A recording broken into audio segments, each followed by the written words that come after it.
Hello guys, welcome back to my channel. कैसे हैं आप सब? तो आज से मैं एक नया ड्रामा शुरू करने जा रही हूँ जिसका नाम है एक्ट एंड स्टोन। इसके टोटल 24 एपिसोड होने वाले हैं। तो चलिए शुरू करते हैं। तो सबसे पहले सीन में हमें दिखाई देता है वुयू सेट। हुओ चिंगलिू वुयू सेट का हेड होता है जिसकी सिर्फ एक बेटी होती है। शाही कोर्ट की तरफ से हुओ चिंगलियो को मार्शल आर्ट्स की दुनिया का संचालन करने का हुक्म जारी हुआ होता है। बेस्ट मार्शल आर्टिस्ट को ढूंढने के लिए उसने सभी सेक्ट्स में नोटिस जारी किया होता है। सभी सेक्ट्स से बड़े बड़े मार्शल आर्टिस्ट उस कंपटीशन में हिस्सा लेने आते हैं। सभी आपस में फाइट कर रहे होते हैं। इस कंपटीशन में जो भी मार्शल आर्टिस्ट अंत तक टिका रहेगा वो वुयू सेक्ट का नया लीडर बनेगा। उनमें से एक टावर पर चढ़कर हेड हुओ चिंगलियो को चुनौती देता है। तभी वहाँ एक लेडी की एंट्री होती है। उस आदमी को वहाँ से हटाने के बाद वो सबसे कहती है, जो कोई भी इस पोजीशन पे आना चाहता है उससे पहले मुझसे मुकाबला करना होगा। सभी मार्शल आर्टिस्ट कहते हैं, अरे ये तो एक लेडी है और एक औरत हमसे मुकाबला कैसे कर सकती है? तुम्हें पता भी है ये कौन सी जगह है? तुम गलत जगह आ गई हो, जाओ जाकर एम्ब्रॉयडरी करो। वो लेडी सबसे कहती है, जिसको भी मुझसे प्रॉब्लम है आकर मुझसे फाइट करें। सभी को आसानी से हराने के बाद वो हुओ चिंगलियो से कहती है कि डैड, आप ये पोजीशन मुझे क्यों नहीं सौंप देते? और गाइस, यहाँ हमें पता चलता है वो लड़की और कोई नहीं, हुओ चिंगलियो की बेटी वो शिंगचैन है। लेकिन पब्लिक को ये मंजूर नहीं होता। हुओ शिंगचैन सबसे पूछती है कि और जो भी कोई कन्विंस नहीं है वो आकर उससे फाइट कर सकता है। पब्लिक कहती है, चाहे जो भी हो हमें ये मंजूर नहीं, क्योंकि तुम एक औरत हो और एक औरत सभी मर्दों पर राज कैसे कर सकती है? इस पर हुओ चिंगलियो कहता है कि जैसा कि आप सभी ने देखा, मेरी बेटी ने ये कॉम्पिटिशन जीता है, इसलिए वो वुयू सेक्ट की हेड होने की पोजीशन को इनहर्ट कर सकती है। लेकिन ये भी सच है कि आज तक किसी भी औरत ने मार्शल आर्ट्स वर्ल्ड को रूल नहीं किया है। लेकिन रूल्स बुक में साफ साफ लिखा है, एक औरत वुयू सेक्ट की लीडर बन सकती है, लेकिन उसे शादी करनी होगी। नेक्स्ट सीन में दोनों बाप बेटी के बीच में बहस होती है। शिंगचैन कहती है, कॉम्पिटिशन जीतने के लिए मैंने 7 सालों तक मार्शल आर्ट्स के लिए कड़ी मेहनत की है और अब मैं कॉम्पिटिशन जीत भी गई हूँ, तो फिर मैं शादी क्यों करूँ? हुओ चिंगलियो कहता है कि शादी करने में हर्ज ही क्या है, कभी ना कभी तो शादी करनी ही है, और अगर शादी करने की वजह से तुम वुयू हेड की सेक्ट बन सकती हो और मेरे साथ रह सकती हो तो इसमें हर्ज ही क्या है? दोनों की काफ़ी बहस होती है लेकिन कोई अंजाम नहीं निकलता। नेक्स्ट सीन में हमें दिखाई देता है कि हुओ चिंगलियो कुछ लोगों से मिलने जाता है। कुछ देर खामोशी के बाद सभी की हंसने की आवाज़ वहाँ सुनाई देने लगती है। हुओ चिंगलियो सभी को थैंक यू बोलता है और गाइस, यहाँ हमें पता चलता है कि हुओ शिंगचैन को तो सच में कुछ नहीं आता। वो कॉम्पिटिशन जीतने के लिए हुओ चिंगलियो के लोगों ने उसकी मदद की होती है। इसके बाद हुओ चिंगलियो कहता है कि अगर शिंगचैन ने पिछले 7 सालों में कुछ सीख लिया होता तो आप सभी को ये सब नहीं करना पड़ता और आप लोगों को भी इतनी तकलीफ नहीं होती। पिछले 7 सालों से जैसे मैंने सोचा सब कुछ वैसा ही होता आ रहा है। अब बस एक आखिरी स्टेप बचा है। मार्शल आर्ट्स वर्ल्ड के सुप्रीम हीरोज़ की रैंकिंग लिस्ट आ चुकी होती है। कुछ आर्टिस्ट आपस में बात करते हैं कि नंबर 1 फिर से फॉकमैन है, आखिर ये है कौन? उसने कभी अपना चेहरा नहीं दिखाया, उसे ट्रेस करना तो बहुत ही मुश्किल है। उनमें से एक कहता है, मैंने तो उसके बारे में बुक्स भी पढ़ी हैं, उसके बारे में कई सारी लेजेंडरी कहानियाँ लिखी हैं। तभी हुओ चिंगलियो की तरफ से एक नोटिस जारी किया जाता है कि उसकी बेटी का स्वयंवर होने जा रहा है। जो कोई भी ये स्वयंवर जीतेगा वो उसकी डॉटर के साथ वुयू सेक्ट की हेड की पोजीशन को संभालेगा। सभी मार्शल आर्टिस्ट कहने लगते हैं कि हमें वुयू सेक्ट की हेड का पति बनने में कोई इंटरेस्ट नहीं है, चाहे वह जो भी हो, लेकिन है तो एक औरत ही, और एक औरत सिर्फ घर संभालते हुए ही अच्छी लगती है। तभी उनमें से एक मोटा आदमी कहता है, बिल्कुल सही, चाहे वो कितनी भी खूबसूरत हो, मैं तो उसकी तरफ देखूंगा भी नहीं। उसके ये वर्ड सुनते ही सभी के एक्सप्रेशन पूरी तरह बदल जाते हैं, लेकिन अपनी भावनाओं पर काबू रखते हुए वो सब कहते हैं, बिल्कुल सही, चाहे जो भी हो, हम उससे शादी नहीं करेंगे।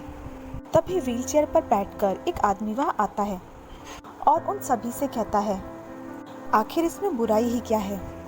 जो भी जीतेगा वो साथ मिलकर मार्शल आर्ट्स वर्ल्ड को तो संभालेगा ही और साथ ही एक लग्जरी लाइफ भी जिएगा। एक सुंदर वाइफ भी होगी, स्ट्रॉन्ग बैकग्राउंड होगा, वो हमेशा खुश रहेगा और हस्बैंड को ज़्यादा रिस्पॉन्सिबिलिटीज़ भी नहीं उठानी होंगी। सच में ये लाइफ इतनी भी आसान नहीं लगती। इस आदमी का नाम जियांग बूतिंग होता है, जो कि वांगयू वैली का यंग मास्टर है। उसकी ये बात सुनकर सभी लोग उसका मजाक उड़ाने लगते हैं और कहते हैं वांगयू वैली के लिए ये कितने अपमान की बात है। मार्शल आर्ट्स वर्ल्ड में अब कुछ भी हो रहा है। पहले एक वुमेन वुयू सेक्ट की हेड बनती है, फिर एक आदमी बिना किसी शर्म के वुयू सेक्ट का दामाद बनना चाहता है। जियांग बूतिंग कहता है चाहे तुम लोग कितना ही हंस लो या मजाक बना लो, लेकिन मेरी और शिनचैन की जोड़ी बिल्कुल परफेक्ट है। नेक्स्ट सीन में मू फैमिली के यंग मास्टर मू बिंगहे को दिखाया जाता है। उसे वहां देखकर जियांग बूतिंग की आंखें फटी की फटी रह जाती हैं। अब जियांग बूतिंग अपनी स्पीड बढ़ाने की सोच ही रहा होता है कि इतने में मू बिंगहे के सिपाही आकर उसे रास्ते से हटा देते हैं। जियांग बूतिंग को बहुत गुस्सा आता है। वो वापस रेस में आता है और मू बिंगहे से कहता है कि एक रेस हो जाए। दोनों में रेस स्टार्ट हो जाती है एंड गाइस यकीन नहीं होता कि जियांग बूतिंग अपनी व्हील चेयर को एक बाइक की तरह दौड़ा रहा होता है। I mean seriously. लेकिन मू बिंगहे यहाँ थोड़ी सी चीटिंग करता है। जियांग बूतिंग हार जाता है और मू बिंगहे जीत जाता है। दूसरी तरफ शिनचैन सोचती है। पिताजी कहते हैं चाहे एक औरत कितनी भी स्ट्रॉन्ग क्यों ना हो, लेकिन उसे एक मर्द की ज़रूरत होती ही है। तभी वो सोचती है कि बचपन में एक बार फॉकमैन ने उससे कहा होता है कि चाहे जो भी हो जाए तुम एक औरत हो, कोई भी हर वक्त तुम्हारी मदद करने के लिए हमेशा उपलब्ध नहीं रहेगा, इसलिए तुम्हें खुद से ही अपनी मदद करनी सीखनी होगी। इसके बाद वो डिसाइड करती है कि हाँ, फॉकमैन ने बिल्कुल सही कहा था। अपनी अल्टीमेट मार्शल आर्ट्स स्किल्स के साथ मैं भी कमज़ोर लोगों की मदद करूँगी और मार्शल आर्ट्स वर्ल्ड में अपनी जगह बनाऊँगी। गाइस, आपको भी शिनचैन की बात फ़नी लगी ना? अगर हाँ तो कमेंट सेक्शन में ज़रूर बताइएगा। एंड स्टोरी पसंद आई हो तो प्लीज़ चैनल को सब्सक्राइब और वीडियो को लाइक भी कर देना। अगले सीन में एक मेड ज़ोर ज़ोर से चिल्लाती है कि मैडम हुओ शिनचैन फिर से घर से भाग गई हैं। सभी लोग उसे रोकने के लिए वहाँ पर इकट्ठे हो जाते हैं। शिनचैन उन सभी को धमकी देती है कि रास्ते से हट जाओ, वरना मैं अपनी मार्शल आर्ट्स स्किल्स की मदद से तुम सबको पछाड़ दूंगी।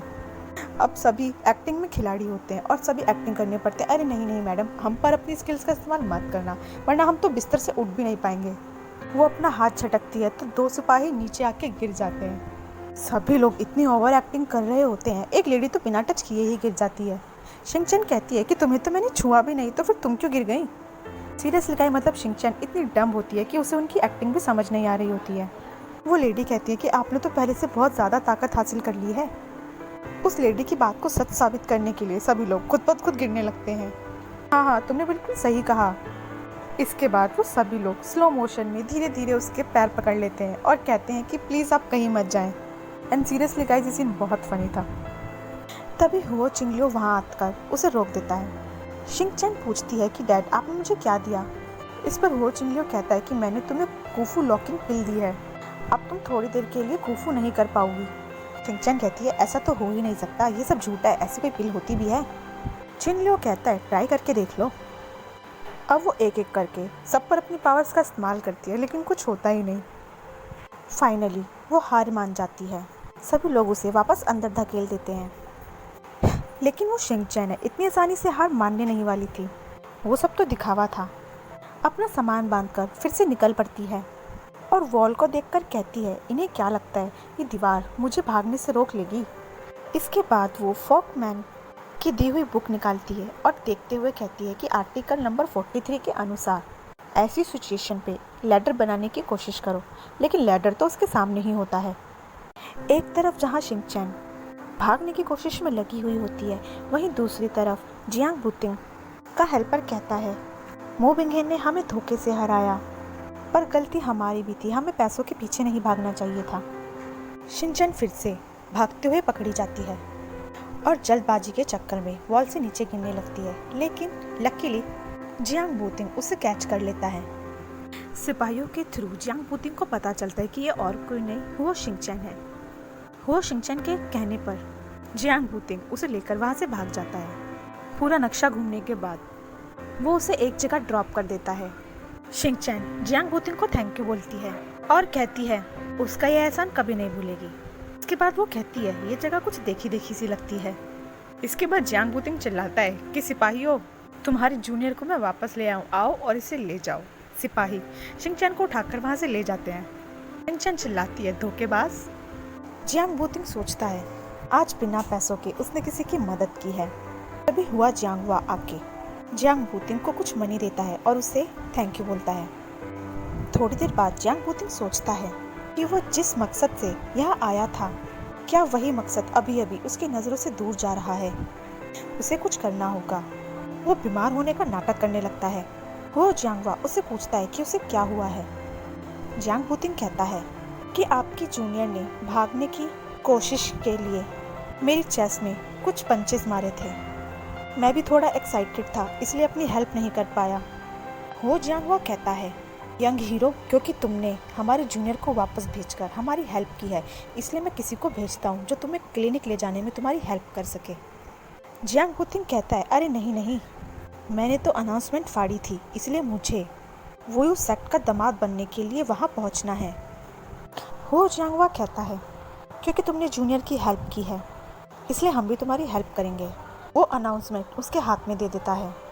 अब जियांग बुतिंग बेहोश होने का नाटक करता है और नेक्स्ट सीन में हमें दिखाया जाता है कि एक वैद्य उसका इलाज कर रहा होता है।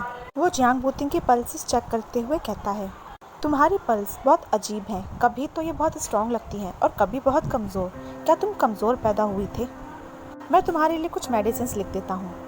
जियांग बुतिंग कहता है कि अब अगर वो वोयू सेक्ट आ ही गया है तो इन्वेस्टिगेशन शुरू कर देनी चाहिए। सिपाहियों की नज़रों से बच बचाकर उसका हेल्पर वोयिंग भी वहाँ आ जाता है। जियांग बुतिंग कहता है मिसिंग हीरो के केस को इन्वेस्टिगेशन अब शुरू कर देनी चाहिए। वोयिंग बुतियांग को बताता है कि एक और हीरो मिस हो गया है, वो भी वोयू सेक्ट के पास ही। इनकी बातचीत से यहाँ हमें पता चलता है कि वोयू सेक्ट के आसपास मार्शल आर्टिस्ट हीरो धीरे धीरे गायब हो रहे होते हैं, जिसकी इन्वेस्टिगेशन करने के लिए ही जियांग बुतिंग यहाँ आया होता है। एक तरफ जहाँ क्लू की तलाश में जियांग बुतिंग सैर करने निकल पड़ता है, वहीं दूसरी तरफ शिंगचैन फिर से अपना सामान लादकर भागने की कोशिश में निकल पड़ती है, लेकिन सिपाही उन्हें घेर लेते हैं। सिपाहियों से बचने के चक्कर में दोनों की टक्कर हो जाती है और एक दूसरे को देख चिल्ला पड़ते हैं।